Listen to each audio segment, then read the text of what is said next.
Welcome to big news. నేను మీ గౌసుద్దీన్ షేక్. ఉన్నదే రాస్తా, చూసిందే చెప్తా.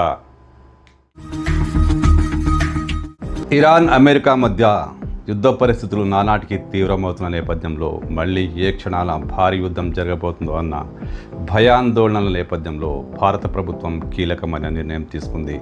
పెట్రోలియం విక్రయాలపై ఆంక్షలు పెట్టేసింది. అవును, భారత పెట్రోలియం మరియు సహజ వనరుల శాఖ ఒక కీలకమైన గెజిట్ విడుదల చేసింది. ఈ గెజిట్ ప్రకారం పెట్రోల్, డీజిల్పై తీవ్రమైన ఆంక్షలు విధించేశారు. కేంద్ర పెట్రోలియం మరియు సహజ వనరుల శాఖ విడుదల చేసిన గెజిట్ ప్రకారం భారతదేశంలో అన్ని రాష్ట్రాల్లో పెట్రోలియం అమ్మకాలపై, పెట్రోల్, డీజిల్ అమ్మకాలపై కీలకమైన ఆదేశాలు జారీ చేసింది. గెజిట్ విడుదల చేసింది. దీని ప్రకారం రిటైల్ పెట్రోల్ బంకుల ద్వారా పెట్రోల్ మరియు డీజిల్ సరఫరాను తాత్కాలికంగా నియంత్రిస్తూ ఉత్తర్వులు జారీ చేశారు. రిటైల్ బంకుల విక్రయాలపై పరిమితులు. ఒక కస్టమర్ లేదా వాహనానికి రోజుకు 200 లీటర్ల కంటే ఎక్కువ డీజిల్ పోయకూడదు. రిటైల్ బంకుల నుండి కొనుగోలు చేసిన డీజిల్ను వేరే ఎవరికి విక్రయించకూడదు. రీసోల్డ్ అంటారు దాన్ని.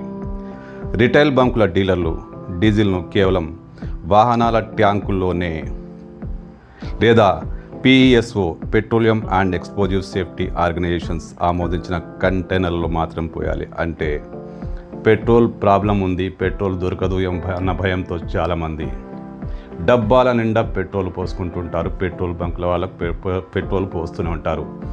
అలాంటిది ఇప్పుడు కుదరదనమాట. పెట్రోల్ బంకుల వాళ్ళు వాహనాల్లో మాత్రమే పెట్రోల్ పోయాలి. డబ్బాలు, కంటైనర్లో పెట్రోల్ పోసుకొని నిల్వ చేసుకుందాం అనుకుంటే ఇక సాధ్యం కాదు.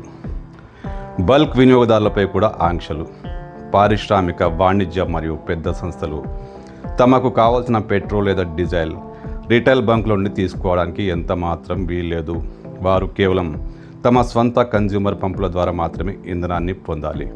ఈ నిబంధనల ఉత్తర్వు జారీ చేసిన తేదీ నుండి ప్రాథమికంగా 90 రోజుల వరకు ఇది అమల్లో ఉంటుంది. అవసరమైతే ఈ గెజిట్ను మళ్ళీ పొడిగిస్తారు. అంటే నిబంధనలు మళ్ళీ పొడిగిస్తారు కూడా పరిస్థితులను బట్టి.